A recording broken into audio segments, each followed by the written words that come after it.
MJ online classes के YouTube channel को subscribe कीजिए तथा साथ में ही नए नोटिफिकेशन चाहने हेतु बेल आइकॉन को दबाइए।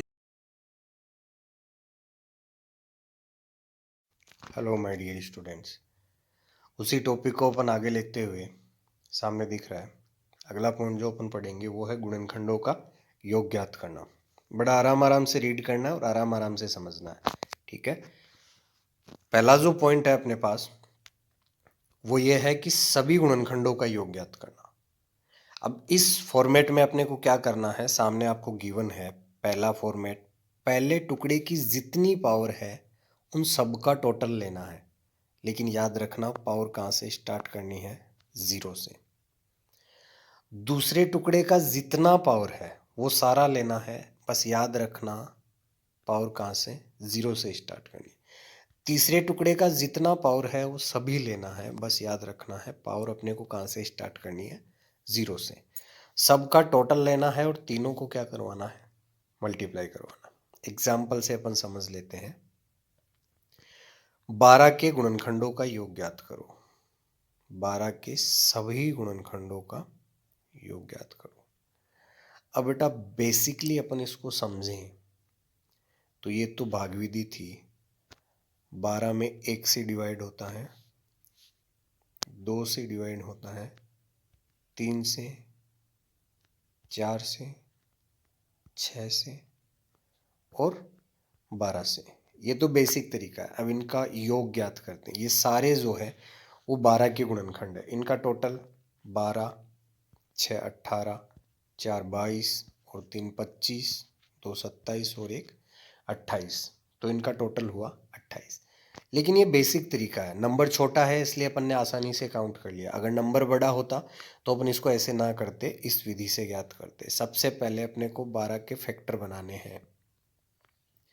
तो अपन 12 के फैक्टर बनाए, यहाँ दो दो बार है और 3 एक बार है। तो अपन 12 को कैसे लिख सकते हैं, 12 के फैक्टर है 2 का पावर 2 इंटू 3 का पावर 1। अब मैंने आपको बताया पहली जितनी पावर है वो सब लेनी है। स्टार्ट कहाँ से करना है, जीरो से। तो 2 की पावर 0 प्लस 2 की पावर 1 प्लस 2 की पावर 2। क्लियर है। दूसरे की जितनी पावर है सारी लेनी है, बस शर्त यह है जीरो से स्टार्ट करनी है। 3 की पावर 0 प्लस 3 की पावर 1, दोनों को मल्टीप्लाई करवाएं। तो सबसे पहले एक चीज समझने लायक ये है, किसी भी नंबर पे अगर पावर जीरो है,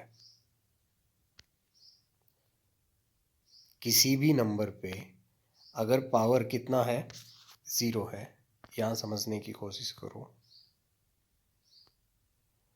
तो हमेशा याद रखना उसका वैल्यू कितना होता है, एक होता है। वैसे बेसिकली स्टूडेंट जिन्होंने पढ़ा हुआ मेरे से उनको सबको पता है कि किसी भी नंबर पे अगर पावर जीरो होता है तो उसका वैल्यू कितना होता है, एक होता है। तो यहाँ 2 का पावर जीरो, वैल्यू आया 1। 2 की पावर 1 2, 2 की पावर 2 4,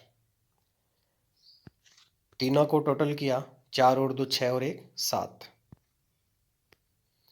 और यहाँ इसका 1, इसका 3, टोटल किया कितना, 4।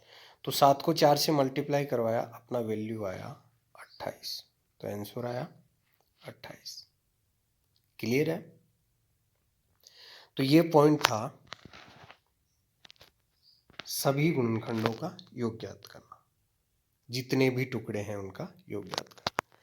अगला अपना पॉइंट है सम गुणनखंडों का योग ज्ञात करना। दिख रहा है, बड़ा सिंपल सा पॉइंट है, सम गुणनखंडों का योग ज्ञात करना। उसमें क्या था, सभी टुकड़े लेने हैं और सभी टुकड़ों में जितना पावर है वो सारा लेना है और पावर जो है वो जीरो से स्टार्ट करनी है। लेकिन यहाँ पहले टुकड़े की पावर जीरो से नहीं 1 से स्टार्ट करनी है और जितनी पावर है वो सारी लेनी है। दूसरे टुकड़े की वही जीरो से स्टार्ट करके सारी लेनी है और तीसरे की वही जीरो से स्टार्ट करके सारी लेनी है।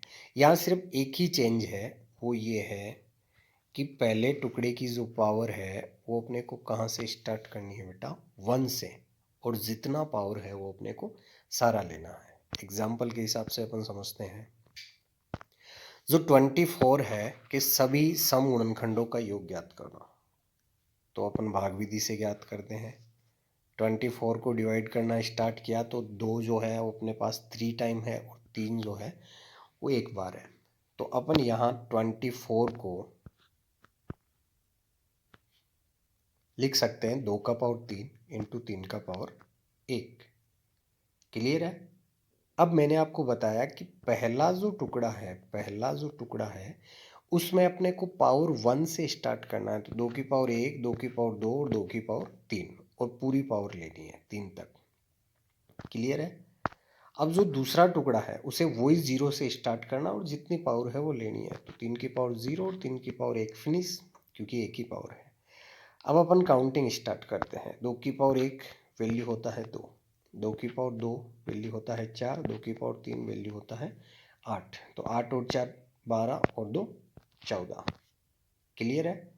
यहाँ 3 की पावर 0 वैल्यू होता है 1, 3 की पावर 1 वैल्यू होता है 3। तो 3 और 1 4, 14 को 4 से गुणा किया 56। तो ये अपना आंसर हो गया। तो ये पॉइंट था सभी सम गुणनखंडों का योग ज्ञात करना। काफी इजी है। अगले पॉइंट पे चलते हैं। अगला पॉइंट है विषम गुणनखंडों का योग ज्ञात करना। विषम गुणनखंडों का योग ज्ञात करना। इसमें सिर्फ वही एक फॉर्मेट चेंज होता है, पहला टुकड़ा। तीनों पॉइंटों में एक चीज याद रखना, पहले सब में सेम रहते हैं, दूसरे में पहला जो फैक्टर है वो चेंज होता है, तीसरे में भी पहला फैक्टर चेंज होता है, सभी में इक्वल होता है तीनों का। और सम गुणनखंड में पहला चेंज हो जाता है, पहले में 0 पावर नहीं लेनी होती है। यहाँ विषम गुणनखंड में क्या करना है, पहले टुकड़े की केवल एक ही पावर लेनी है, वो 0। दूसरे टुकड़े की 0 से लेके जितनी पावर गिवन है वो सारी लेनी है। तीसरे टुकड़े की 0 से लेके जितनी पावर गिवन है वो सारी लेनी है। अब अपने पास जो एग्जाम्पल है वो ये है कि 360 के सभी विषम गुणनखंडों का योग ज्ञात करो। तो 360 के सभी विषम गुणनखंडों का योग ज्ञात करना यहाँ से अपन स्टार्ट करते हैं। पहले 2 जो है वो कितने टाइम है, 3 टाइम। 3 जो है वो कितने टाइम है, 2 टाइम। 5 जो है वो 1 टाइम। मतलब अपन 360 को ऐसे लिख सकते हैं, 2 का पावर 3 इंटू 3 का पावर 2 इंटू 5 का पावर 1। अब जो पहला फैक्टर है उसका केवल 0 पावर लेना है, तो 2 का पावर 0 ले लिया। ठीक है। और जो दूसरा फैक्टर है उसकी 0 से लेके सारी पावर लेनी है, तो 3 का पावर 0 प्लस 3 का पावर 1 प्लस 3 का पावर 2। और जो तीसरा फैक्टर है उसकी भी सारी पावर लेनी है लेकिन 0 से लेनी है, 5 का पावर 0 प्लस 5 का पावर 1। अब सबको मल्टीप्लाई करवाते हैं। 2 का पावर 0 जो है उसका वैल्यू 1 होता है। इनका किया टोटल कितना हुआ, 13। इनका किया, इसका 1 और इसका 5, तो 5 और 1 6, तो 13 6 78। क्लियर है। तो आंसर आया अपना 78। तो आराम से अपने को क्वेश्चंस को समझना है, आराम से चीज़ें समझनी है। हर बार आपके लिए नई चीज़ लेके आऊँगा, कुछ डिफरेंट होगा, तरीका डिफरेंट होगा। ठीक है। और सिंपल चीज़ें लेके आ रहा हूँ। बाकी धीरे धीरे नए टॉपिक भी स्टार्ट करूँगा, और जो टॉपिक आपको चाहिए आप व्हाट्सअप कर सकते हैं कि सर पहले ये टॉपिक पढ़ाओ, जो आपके लिए इंपॉर्टेंट है वो टॉपिक मैं स्टार्ट कर दूँगा। ठीक है फ्रेंड्स, मिलते हैं फिर अगले टॉपिक के साथ। और इसके अगर नोट्स चाहिए तो आप व्हाट्सअप करो, आपको मैं इसके नोट्स भेज दूंगा और आप प्रैक्टिस करो। Okay friends.